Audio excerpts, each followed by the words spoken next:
Assalamualaikum dan selamat sejahtera guys. Jadi minggu ni aku nak bawa korang semua fly to Japan. Tapi bukan cerita pasal Maria Ozawa Korang ni asal Japan je Maria Ozawa. Asal Japan je Maria Ozawa. Kemen kuning je otak korang. Jadi kau nak tahu cerita pasal apa? Jom sembang.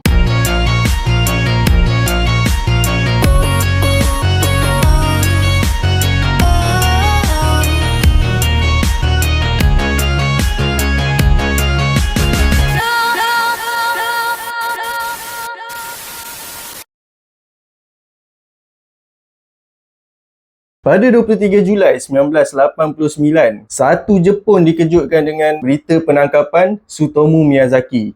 Siapa dia Tsutomu Miyazaki ni? Tsutomu Miyazaki ataupun lebih dikenali sebagai otaku killer. Otaku ni dia seorang pemuda yang terlalu obses dengan komputer tau. Sampai dia ganggu aktiviti sosial diorang ni. Tapi aku bukan nak cerita pasal otaku tu lah. Aku nak cerita pasal si Miyazaki ni. Dia ni seorang pembunuh bersiri. Bukan saja dia ni pembunuh bersiri tau. Dia ni penculik. Dia ni menculik 4 orang kanak-kanak berusia daripada 5 hingga ke 7 tahun tau. Tapi dia ni bukan saja pembunuh bersiri dan penculik tau. Dia ni seorang yang pedofile, cannibal dengan necrophile. Untuk korang yang tak tahu, aku terangkan sikit lah. Pedophile tu seorang yang suka kanak-kanak tau. Tapi bukannya suka yang adik main sini abang nak bagi gula-gula lah comel ni adik ni. Bukan macam tu. Dia ni suka ke arah nafsu tau tak. Aku yakin korang semua mesti ramai tahu kan terms pedophile tu untuk apa kan. So untuk cannibal pula, dia ni pun seorang yang cannibal yang memakan daging manusia tahu tak. So necrophile ni necrophile ni yang ramai orang tak tahu. Necrophile ni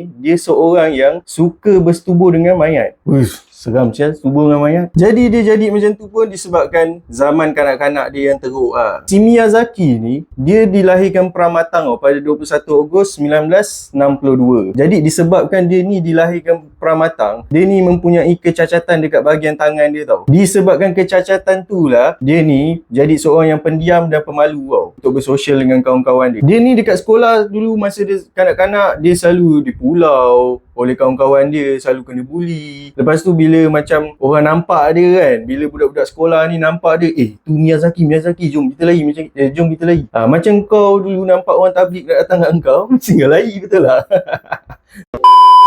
Disebabkan dia ni dipulau, dibuli. Jadi dia ni mula obses dengan komik macam komik, manga, anime, apa semua tu lah. Untuk dia habiskan masa dia. Yelah, kau bayangkan, kau kat sekolah tak ada kawan. Zaman kanak-kanak, apa yang kau perlukan? Kawan-kawan lah kan. Kau nak main dengan kawan-kawan kau, nak bersosial dengan kawan-kawan kau. Tapi dia kat sekolah selalu kena bully, kena pulau. Memang mental lah siap. Si Miyazaki ni, waktu dia daripada sekolah rendah nak ke sekolah menengah macam tu lah, dia ni seorang yang kira perform juga dalam mata pelajaran dia tau. Dia ni selalu dapat nombor 1. Tapi bila dia mula obses dengan komik manga tu kan, pembelajaran dia jadi makin lama makin merosot tau. So bila makin lama keputusan dia makin merosot, jadi bila nak habis sekolah tu, dia dapat keputusan exam yang teruk tau. Jadi disebabkan tu lah, dia ni tak dapat nak sambungkan pelajaran dia ke universiti terkemuka dekat Tokyo masa tu tau. So disebabkan dia tak dapat sambung pelajaran dia dekat universiti terkemuka dekat Tokyo, dia pun sambung dekat kolej biasa sahaja di dalam jurusan juruteknik fotografi. Okey, buat korang yang tertanya-tanya apa benda tu juruteknik fotografi kan. Jadi untuk korang yang tak tahu juruteknik foto tu apa tugasan dia kan,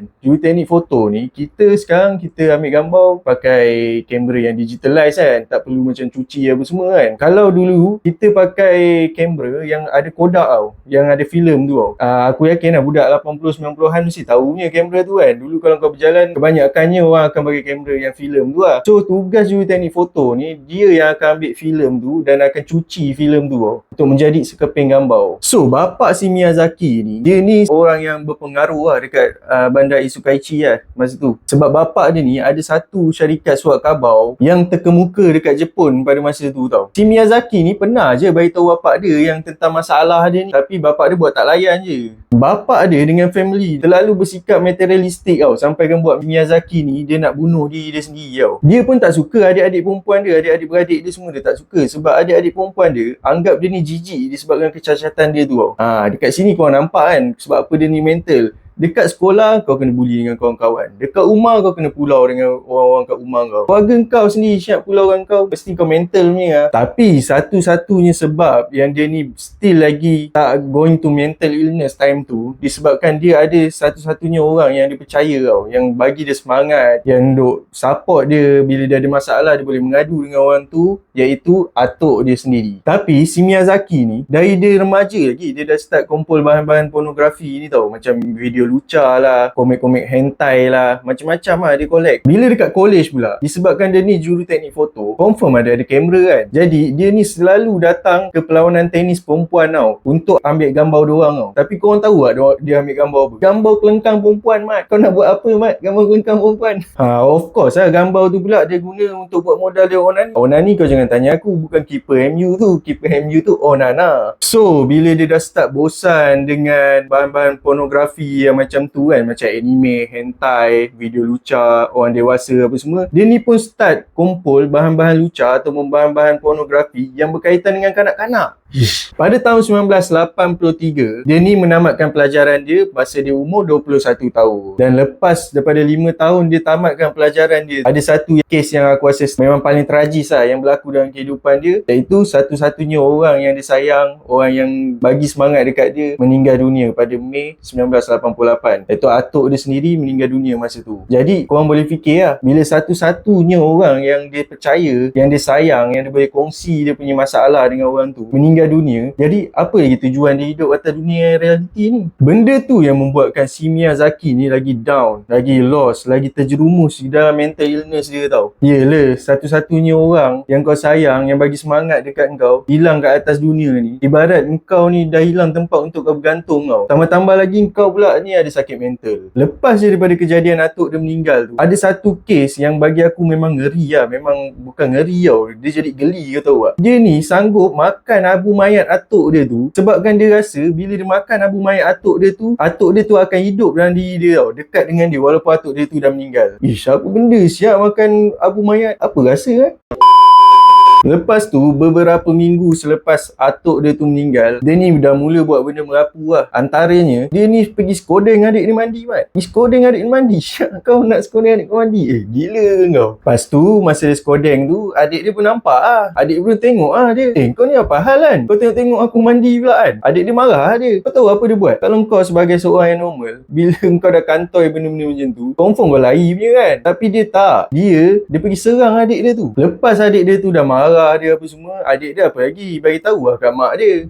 Mak, kalau dia kantoi benda-benda macam tu, confirm mak bapak kau bising, betul tak? Mak dia pun nasihatkan dia, kenapa kau ni buat macam ni apa semua kan? Kau tak kesian kat mak ke? Tapi kau tahu tak, kalau kau dengar nasihat daripada mak kau, mesti kau tunduk punya. Tapi dia tak. Dia sama juga kes macam adik dia tadi. Dia serang juga mak dia sebab mak dia marah dia. Kat situ kita dah nampak dah yang dia ni memang betul-betul mental dia betul-betul dah teruk lah. Memang dah kacau sampai dia sanggup attack keluarga dia sendiri kan. Gila lah tu kayaknya. Jadi makin lama dia punya sikap ni makin lama jadi makin advance tau. Daripada dia skodeng adik dia, sampailah dia melakukan penculikan, pembunuhan dan pencabulan. Dan mangsa pertama dia adalah Mari Kono. Mari Kono ni dia seorang kanak-kanak yang berusia 4 tahun tau. Kejadian ni berlaku masa Ogos 1988 tau. Masa tu si Mari Kono ni tengah main seorang-seorang dekat luar rumah tau. Jadi si Miyazaki ni dia parking kereta dia betul-betul dekat sebelah si Mari Kono ni, dan dia terus capai tangan si Mari Kono ni, terus tarik masuk dalam kereta. Kemudian dia bawa si Mari Kono ni pergi dekat satu kawasan hutan tau. Bila sampai dekat kawasan hutan tu, dia pun tarik tangan si Mari Kono ni keluar daripada kereta dia. Dan si Mari Kono ni budak-budak, dia tak tahu apa-apa lah, macam bela, dia ikut je apa si Miyazaki ni suruh buat kan. Sampai je dalam hutan tu, diorang ni pun duduk borak macam biasa, macam tak ada apa lah si Miyazaki ni buat kan. So bila sampai satu tahap tu, si budak ni, si Mari Kono ni, dia rasa macam ada something yang pelik tau dekat si Miyazaki ni. Jadi bila dia dah rasa macam pelik, dia ni pun mulalah menangis. Bila dia dah start menangis tu, Miyazaki ni apa lagi, dia tu tekam cekik budak tu sampai mati. Lepas tu dia buka semua pakaian budak tu, dia cabul budak tu sampai dia puas tau.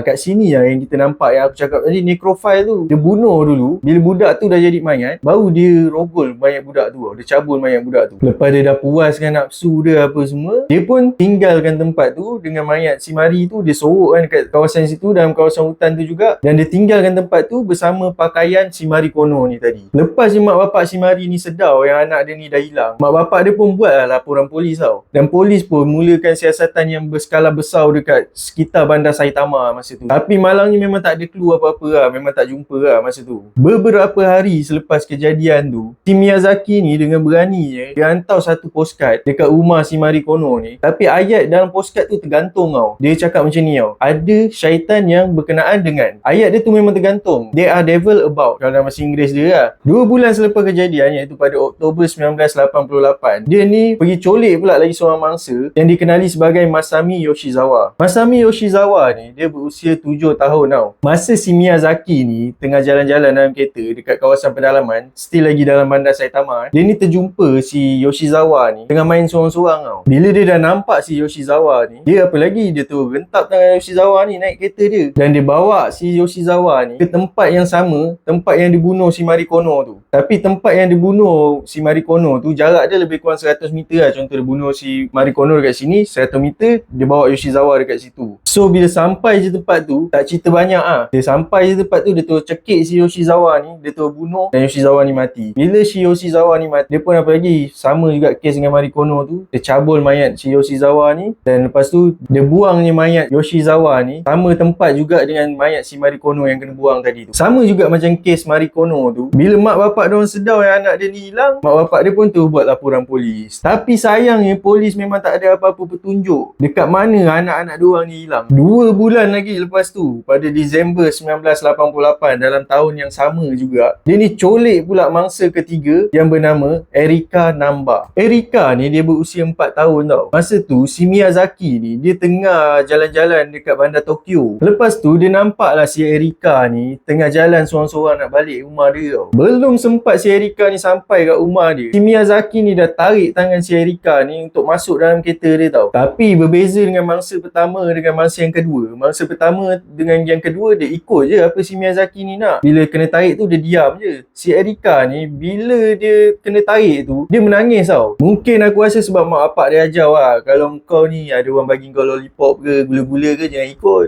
Bahaya. Tu semua orang nak colik kau. Jadi dia ada ilmu macam yang dia menjerit tu. Masa dia menjerit tu, si Miyazaki ni jadi panik tau. Jadi dia cepat-cepat tarik budak ni masuk dalam kereta dia, dan dia drive terus sampai ke satu parking lot yang kosong dekat area situ lah. Jadi parking lot tu memang tak ada orang lah. So bila si Erika ni nak jerit ke, nak menangis ke, nak melalak ke apa, memang tak ada orang yang dengar lah. Bila sampai je kat parking lot tu, si Miyazaki ni pun paksa mangsa untuk buka baju dia tau. Jadi bila dia dah buka baju, bila budak tu dah bogel, si Miyazaki ni pula ambil gambar budak tu banyak-banyak. Aish, pening kepala tau. Lepas dia dah puas ambil gambar budak tu banyak-banyak, dia pun cekik budak ni sampai mati. Lepas mayat budak tu dah tak bernyawa, kali ni lain sikit. Lepas je mayat budak tu dah tak bernyawa, dia pun terus balut badan budak tu dengan plastik tau, dan dia buang dekat kawasan hutan yang berhampiran dengan parking lot tu. Sama juga macam mangsa-mangsa sebelum ni, bila mak ayah diorang dah sedar yang anak diorang hilang, mak ayah diorang pun buat report polis, dan polis pun memulakan pencarian pada malam hari kejadian tu juga. Dan mayat si Erika ni ditemui pada keesokan harinya.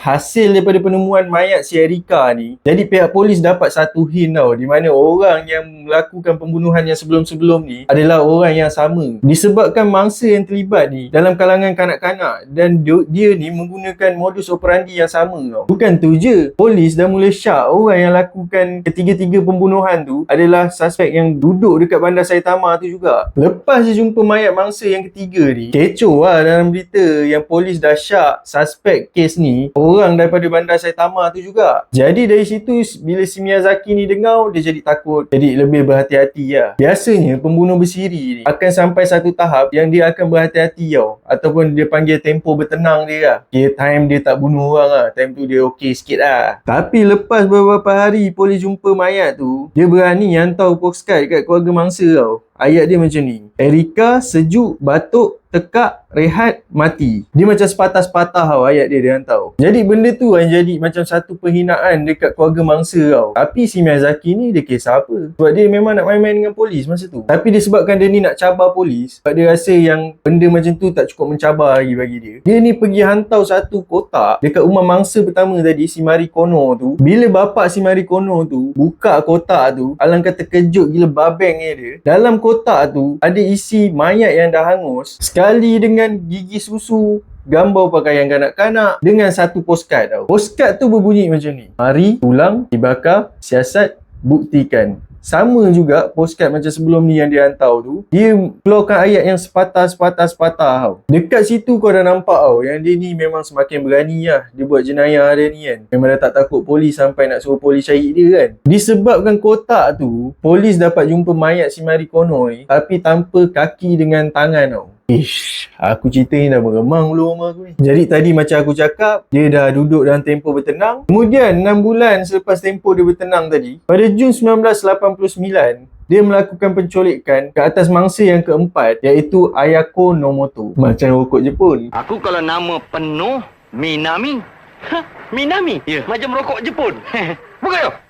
Time tu si Miyazaki ni, dia tengah jalan-jalan kat satu taman tau, dekat Tokyo. Jadi dia ternampak lah si budak ni, si Ayako ni. Budak ni berusia 5 tahun tau. Tak cakap banyak, dia tu datang kat si Ayako tu, dia pun tanya, "Adik-adik, boleh tak abang nak ambil gambar adik?" Lepas tu si Ayako ni pun, mesti lah boleh kan. Budak kecil, apa yang dia tahu orang bawa kamera nak ambil gambar dia. Dia pun tak syak apa-apa kan. Dia pun on je lah. Lepas dia dah ambil gambar budak tu dekat taman tu, dia pun cakap dengan budak tu, "Adik, boleh tak abang nak ambil gambar adik dalam kereta?"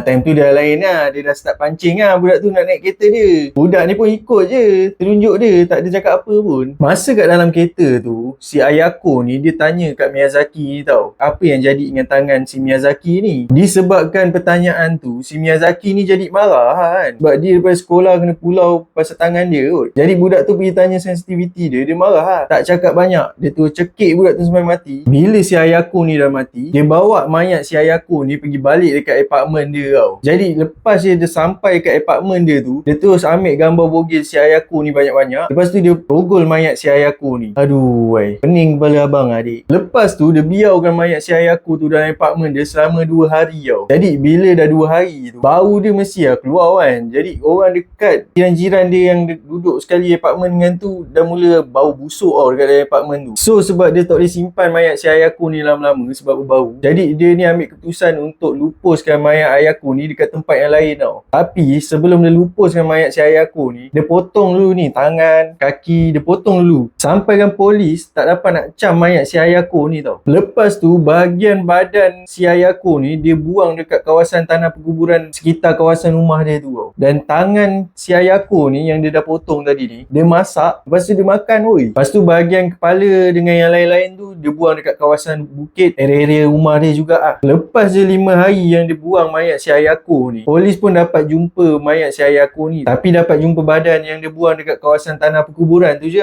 Yang bahagian-bahagian lain polis tak jumpa lagi. Tak lama lepas tu, pada 23 Julai 1989, itulah kes yang terakhir yang si Miyazaki ni buat tau. Dia nak melakukan penculikan terhadap mangsa yang kelima, tapi tak berjaya. Masa tu si Miyazaki ni nampak ada 2 orang budak perempuan, adik-beradik yang tengah main dekat satu taman permainan. Dia pun pergi dekat budak tu, tak ada cakap banyak, dia tarik tangan kedua-dua budak tu, bawa dekat kawasan sungai yang berhampiran dengan taman tu tau. Tapi nasib baik salah seorang daripada adik-beradik tu dapat lepaskan diri dia dan dapat lari pergi kat bapak dia tau. Budak yang lari ni pun terus pergi dekat bapak dia dan bagi tahu bapak dia yang ada orang tarik tangan adik dia tau. Bapak dia pun apa lagi, bergegas lah pergi kat situ kan. Bila bapak dia sampai dekat tempat kejadian tu, bapak dia ni nampak si Miyazaki ni dengan anak dia tengah telanjang bulat. Kalau aku dah mendidih dah kat situ. Memang aku tuam muka si Miyazaki ni. Dan bukan tu je tau, si Miyazaki ni time tu tengah masukkan lens kamera dia dalam kemaluan budak tu. Siap. Ish, kepala bapak dia lah. Lepas je si Miyazaki ni nampak bapak dia tu datang, si Miyazaki ni pun lari lah daripada situ kan, tinggal dengan kawasan tu tau. Jadi bapak dia ni dapat selamatkan anak dia. Lepas bapak dia selamatkan anak dia ni, bapak ni terus pergi ke balai polis buat laporan dan polis pun datang dekat kawasan tempat kejadian tu. Lepas polis sampai je kat tempat kejadian kan, si 2 beradik tadi ni, dia pun bagi tahu lah kereta orang yang tarik tangan dia tadi tu tau, which is kereta tu kereta si Miyazaki ni lah. Jadi polis pun tunggu dekat kawasan yang berhampiran dengan kereta dia tu, kot kalau dia ni patah balik ke ambil kereta dia ke apa kan. Sekali betul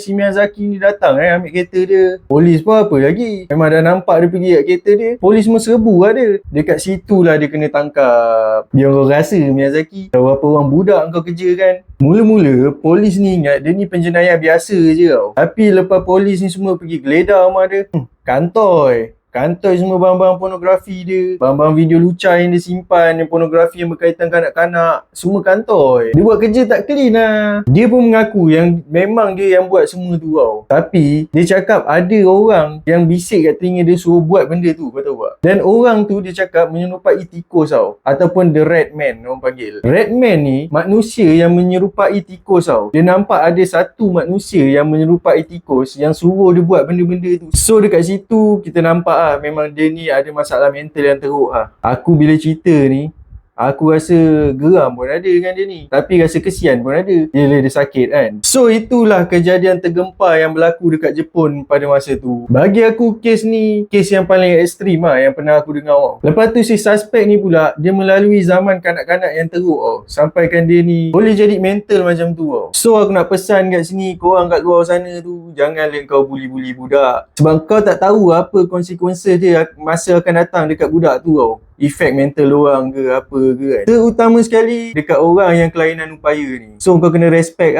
semua orang, senang cerita. Sebab kau tak tahu kehidupan yang dia lalui tu macam mana Sampai situlah cerita aku pada minggu ni. Jadi kalau korang suka dengan cerita aku, jangan lupa tekan like, subscribe dan jangan lupa button notification untuk korang tak terlepas pada video-video aku yang akan datang. Kalau katakanlah aku ada fakta-fakta yang salah, yang tak tepat, korang boleh betulkan aku dekat ruangan komen. InsyaAllah semoga kita semua bertemu dalam video seterusnya. Assalamualaikum warahmatullahi wabarakatuh.